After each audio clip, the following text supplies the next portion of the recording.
ఆ సందర్భంలో నలుగురు పిల్లలు కూడా ప్రజలు వెళ్తూ ఉన్నారు.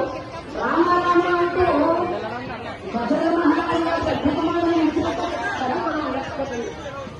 తన్మయత్వం పొందుతూ తనలో తనే రమిస్తూ ఆనందంలో ఉన్నారాయన దశరథ మహారాజు గారు. ఇంతలో యోగ కళ్యాణార్థంలో యాగం చేస్తూ ఉన్నారు విశ్వామిత్ర మహర్షి గారు.